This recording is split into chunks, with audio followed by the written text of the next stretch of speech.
আমন্ত্রণ সবাইকে রমজানের বিশেষ আয়োজন ঝটপট রান্না উইথ বসুন্ধরা গুঁড়া মশলায়। আপনাদের সাথে আছে আমি জান্নাতুল কলি এবং আজকে আমাদের সাথে আছেন একজন শেফ মুজিবুল হক। কেমন আছেন শেফ? জি আলহামদুলিল্লাহ, ভালো আছেন? খুব ভালো আছি।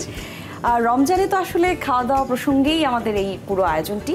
আজকে আমরা সাধারণত চেষ্টা করি পুরো আয়োজনে দুটি রান্না করে দেখাতে। আজকে আমরা কি রান্না করব? আজকে যেটা ইফতারের আগ মুহূর্তে একটু স্পাইস পছন্দ করে সবাই, তো আমি চাচ্ছি যে এখানে একটু ইউরোপিয়ান কিছু ডিশ যদি কেউ ট্রাই করে, এটা হেলদি ফুড। তো যেটা করব এটা হচ্ছে গ্রিল ফিশ, আর সাথে থাকবে হচ্ছে লেমন বাটার সস, তারপর থাকবে হচ্ছে আপনার এই একটা সালাদ থাকবে চিকেন পাইনাপল সালাদ, আর একটা স্টিম রাইস। আচ্ছা, সব মিলে মেইন কোর্স। আচ্ছা, তাহলে প্রথম যে কোর্সটা রান্না করব তার নাম কি হবে? Grill fish. দর্শক, তাহলে চলুন জেনে নেই কি লাগছে গ্রিল ফিশ তৈরি করতে।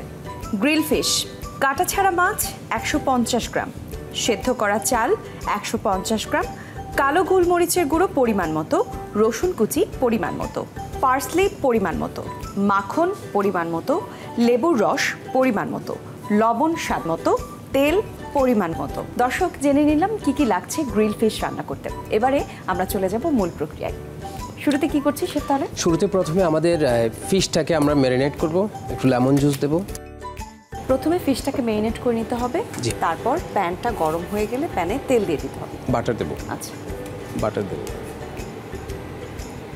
এটা আসলে মূলত যখন আমরা এই মিট বা ফিশ যে কোনো কিছু রোস্ট করব, প্যানটা ওভার হিট লাগবে। আচ্ছা, এবার ফিশটা দিয়ে দেওয়ার পালা প্যানে, এবং ফিশটা দিয়ে দেওয়ার পরে কিন্তু বাটারের সাথে এটার জায়গায় যদি তেল ইউজ করতে চায় কেউ, সেক্ষেত্রে তেল ইউজ করতে পারে, তো বাটার দিলে বাটারের একটা আলাদা ফ্লেভার আছে। জি, সেই ফ্লেভারটা খাবারটাকে আরো বেশি সুস্বাদু করে। আর যেহেতু এটা ইন্টারন্যাশনাল কুইজিন, এখানে তেলের চাইতে তেল দিতে পারে, একটু অলিভ অয়েল অ্যাড করতে পারে। এবার একটু টার্ন করলাম, একটু ব্লান্ড করে ভেজে ফেলতে হবে। জি, এটা সিল করে নিতে হয়। আচ্ছা, সবচেয়ে আরও ইজি ওয়ে আছে, আপনি যখন ফ্রাই প্যানে যখন এটাকে আপনি সিল করে নেবেন, সিল করে মাইক্রো ওভেনে দিয়ে আপনি কুক করে নিতে পারেন অল্প সময়, যখন আপনার তাড়া থাকবে। একদম। কতক্ষণ ভাজতে হবে শেফ পুরোটা? এটা আসলে টেম্পারেচারের উপর ডিপেন্ড করে, তবে ফিশ হতে খুব একটা সময় লাগে না, একদম 8 থেকে 10 মিনিট। তো এটা আমি সি কোরাল ইউজ করেছি। আচ্ছা, কোরাল ফিশ। তো আমরা ডোরি ফিশ ইউজ করতে পারবো, হ্যাঁ, ডোরি করা যাবে। আর আমাদের লোকাল ফিশের মধ্যে যেটা করা যায়, একটা হচ্ছে তেলাপিয়া ফিশ। তেলাপিয়া ফিশে বোন কম, আর কাতল ফিশও কিছুটা হয়। তবে ডোরি ফিশ বলতে যেটা ওই যে ফাঙ্গাস টাইপের ফিশ, ফাঙ্গাস, বোয়াল, আইর ফিশ, এগুলো কিন্তু লোকাল দেশি যে ফিশগুলো এগুলো হয়। Fish almost ready. এখন একটা লেমন বাটার সস বানাবো ফিশের উপরে দেওয়ার জন্য, কারণ ফিশ তো ড্রাই, এটার উপরে কোনো একটা সস দিতে হবে। ঠিক আছে, ওকে, এখানে থাক। লেমন বাটার সস বানাবো এখানে। লেমন বাটার সসের জন্য আমরা লেমন জুস দিতে হবে মোটামুটি বেশি। লেমন বাটার সসের জন্য তাহলে কি লাগছে শেফ, একটু যদি আপনি বলে দিতেন দর্শকদের। লেমন বাটার সসের জন্য লাগবে আমার যে lemon juice, butter, garlic chop, আর হচ্ছে ক্রাশ পেপার, পার্সলি চপ। আচ্ছা, লেমন জুস দিচ্ছি মোটামুটি আমার মনে হয় যে 2 থেকে 3 টেবিল চামচ পরিমাণ লেমন জুস। লেমন বাটার সসের ক্ষেত্রে আমি বলবো যে এটা তো অন্য যে কোনো ফিশের কারি বা ফিশ রিলেটেড যে কোনো কিছু দিয়ে, কিন্তু আমার মনে হয় যে লেমন বাটার সসের যে চাহিদা সেটা আছে, সেই সাথে চিকেনের সাথেও অনেকে পছন্দ করে। লেমন বাটার সসটা আসলে চিকেনে খুব একটা যায় না, চিকেনে যাবে না, এটা শুধু ফিশ আইটেমে যাবে। আচ্ছা, আর ফিশ বলতে এটা গ্রিল ফিশে সবচেয়ে বেশি ভালো লাগে। জি, আমাদের লেমন জুসটা ফুটতেছে, ঠিক এখনই আমাদের বাটার দিয়ে দিতে হবে। বাটারটা নরম করে আগে থেকে একটু বাইরে করে রুম টেম্পারেচারে রেখে দিলে 2 চা চামচ পরিমাণ আমরা বাটার দিলাম, পরিমাণ মতো। আচ্ছা, একটু বেশিও দেওয়া যায়, অসুবিধা হবে না।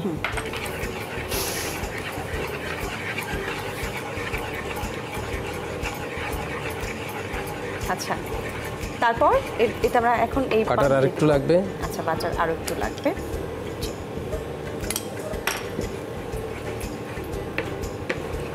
শেফ, আমি কি এটা মিক্স করবো, দেন আপনি পরের ইনগ্রেডিয়েন্টগুলি দিয়ে দিবেন? জি, ইউ ক্যান হেল্প মি। তারপর আপনি দিচ্ছেন গার্লিক চপ। আচ্ছা, এর মধ্যে গার্লিক চপ দিয়ে দিচ্ছি দর্শক। তারপর হচ্ছে এরপর কি দিতে হয় শেফ? চেষ্টা করবেন এই দর্শকরা যে লেমন জুসটা একটু রিডিউস করে নিতে হবে। আচ্ছা, লেমন জুসটাকে আরেকটু ঘন হয়ে গেলে তখন দেন বাটার সসটা ভালোভাবে হবে। তারপর আর কিছু কি এখানে মিক্স করতে হবে? আর কিছু এখানে দেব না, আমরা লাস্টে একটু চপ পাস্তি দিয়ে দেবো। আচ্ছা ঠিক আছে, তাহলে এই সসটা একটু ঘন হতে হতে আমরা একটা ছোট বিরতি নিয়ে আসি। শিওর। ঠিক আছে, দর্শক দেখছেন ঝটপট রান্না উইথ বসুন্ধরা গুঁড়া মশলা। আমরা একটা ছোট্ট বিরতি নিচ্ছি, বিরতির পর আবারও ফিরে আসবো এখনই।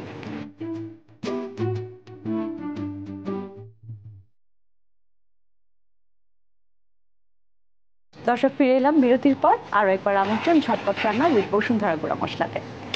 শেফ, আমার মনে হয় যে আপনার জি, আমার লেমন বাটার সস রেডি। আমি একটু চপ পাস্তি দিয়ে দেবো। আচ্ছা,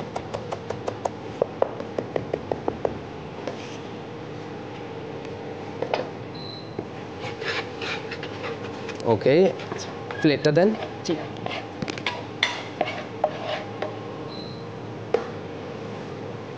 চুলাটা কি বন্ধ করে দেবো শেফ? জি, চুলা আমি অলরেডি অফ করে দিচ্ছি। না জি, অফ। এখন আমরা ফিশটা প্রেজেন্ট করব। আচ্ছা, আর এখন আমরা স্টিম রাইসটা একটু গরম করব। আচ্ছা, ততক্ষণে আমার মনে হয় যে সসটাকে আরও একটু নামানোর আগে রাইসটা তো মনে হয় 10 সেকেন্ড বা 10 থেকে 15 সেকেন্ড গরম করলেই হয়ে যাবে। আচ্ছা, আপনি রাইসটা নামানোর পরে কি আমরা এটা সার্ভ করব? জি আচ্ছা জি, আমাদের সস রেডি। তাহলে রাইসটা নিয়ে আসি। হয়ে গেছে।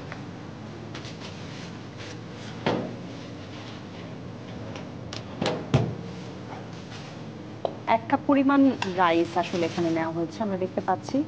এবারে ডেকোরেশনের জন্য আমরা আগে ফিশ লেমন বাটার সসটা দিয়ে দেব। লেমন বাটার সসটা ফিশের উপরে দিয়ে দিতে হবে, তাই তো? আচ্ছা, তাহলে ফিশটা আরো জুসি হয়ে যাবে। জি, আমার মনে হয় যে রাইসের সাথে কিন্তু ড্রাই লাগার কথা পুরো ফিশ ফ্রাইটা। এই যে লেমন বাটার সস যেটা দিলেন, এটা কিন্তু একটা গ্রেভির একটা কাজ করবে। গ্রেভির কাজ করবে, এক্স্যাক্টলি। এটা ফিশের জন্য একটা গ্রেভি। এখন ফাইনাল ডেকোরেশনের জন্য একটু গ্রিনের ছোঁয়া। বাহ, অসাধারণ, দেখতেও ভালো লাগছে। সবুজ যে কোনো জিনিসই আমার মনে হয় রান্নায় ব্যবহারের পর রান্নার যেই লুকটা সেটা বদলে যায়। আমাদের ডেকোরেশন দিলে অনেক কিছু দেওয়া যায়, তারপরও যেহেতু ফিশ আছে এখানে লেমন দেওয়া যাবে। আচ্ছা,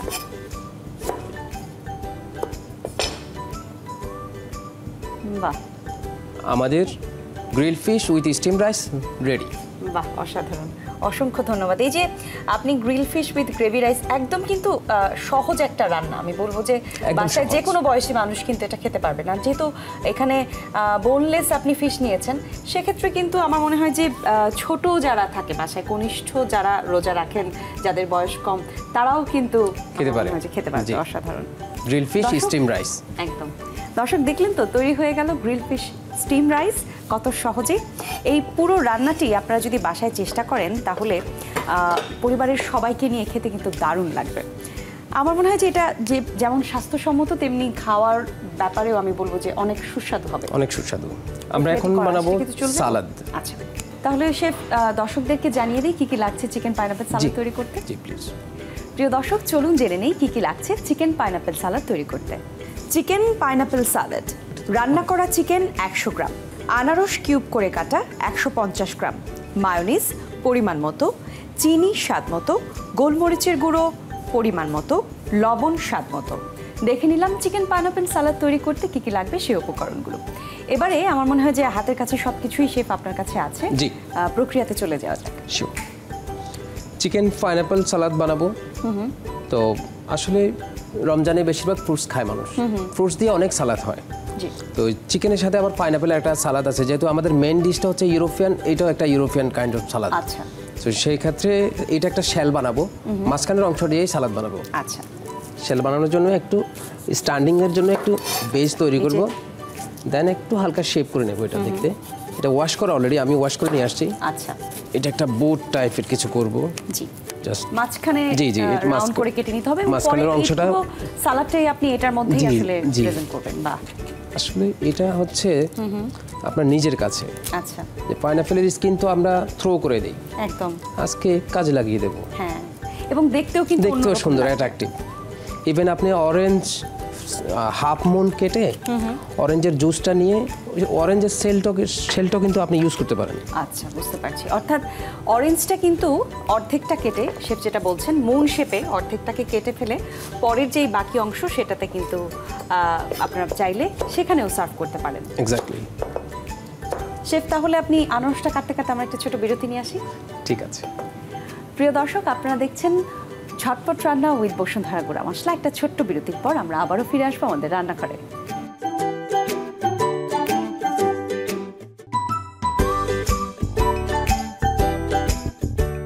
বিরতির পর আরও একবার আমন্ত্রণ সবাইকে ঝটপট রান্না উইথ বসুন্ধরা গুঁড়া মশলার আজকের আয়োজনে। দর্শক, আমরা বিরতিতে যাবার আগে দেখছিলাম সে ফ্রুট সালাদ বানানোর জন্য তার ফলের যেই কাটাকাটি সেটা আসলে চলছে। আমার মনে হয় কাটার পর্যায়টা শেষ দিকে আমরা চলে এসেছি। কাটার শেষ প্রায়। পাইনাপল অলমোস্ট কাটা হয়ে গেছে। এটাকে বলে কিউব কাট। আচ্ছা, কিউব করে কেটে নিতে হবে। আর লম্বা করে কাটলে সেটাকে বলে হয় জুলিয়ান কাট। সো যেহেতু আমরা এটা কিউব কেটেছি, তো আমাদের চিকেনটা কিন্তু আগে কুক করে রেখেছি। চিকেনটা কিভাবে কুক করেছেন? চিকেনটাতে আমি অনেক রকমের টিপস দিই। চিকেনটা হচ্ছে আপনি ইউরোপিয়ান স্টাইলে সল্ট, পেপার, মাস্টার্ড পেস্ট, বাস ওভেন বেক। আচ্ছা, রোস্টেড চিকেন ওটাকে আপনি জুলিয়ান কাট করে বা কিউব কেটে আপনি পাইনাপল সালাদ মাখাতে পারেন। আর যারা ভাজতে চায়, যদি ভাজতে চায় একটু স্পাইস অ্যাড করে, কাঁচামরিচ যেহেতু লোকাল টেস্ট, কাঁচামরিচ অ্যাড করে কোরিয়েন্ডার পেস্ট দিয়ে এটাকে আপনি ভেজে বা রোস্টিং করে ইউজ করতে পারেন। আরও একটা ব্যাপার, আপনি এটা টেম্পুরা ফ্লাওয়ার দিয়ে ডিম মাখিয়ে টেম্পুরা ফ্লাওয়ার দিয়ে ডিপ ফ্রাই করে এটার সাথে ইউজ করতে পারেন। বাহ, অসাধারণ। অনেকগুলি মাধ্যমে আছে।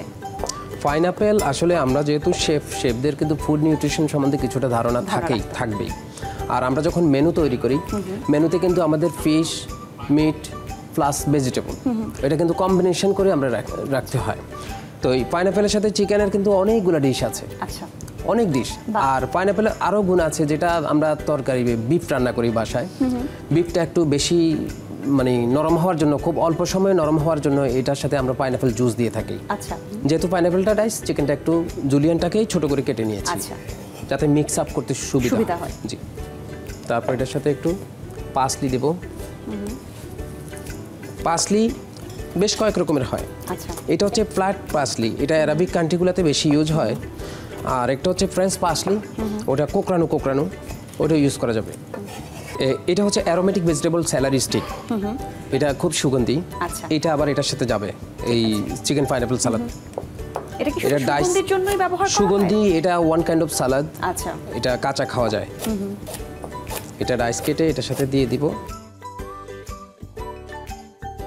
আমাদের কাটিং যেহেতু শেষ, এখানে অ্যাড করব সুগার। আচ্ছা, অল্প একটু সুগার দেব পরিমাণ মতো।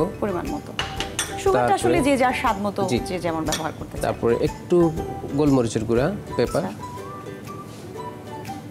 সাদা অথবা কালো যে কোনো গোলমরিচের গুঁড়া ব্যবহার করা যায়? সাদাটাই বেশিরভাগ ইউজ হবে। আচ্ছা, একটু হালকা আমি সল্ট দিচ্ছি কারণ এখানে মায়োনেজ মেশাও, মায়োনেজের সাথে সল্ট আছে। আচ্ছা, আর চিকেনটা আমি যখন কুক করেছি তখনও কিন্তু সল্ট দিয়েছি।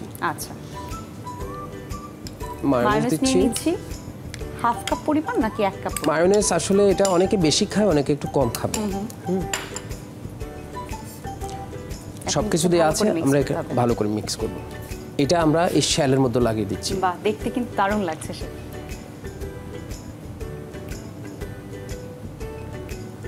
ওকে, রেস্ট ওয়ান আপনি রিফিল হিসেবে রাখতে পারেন।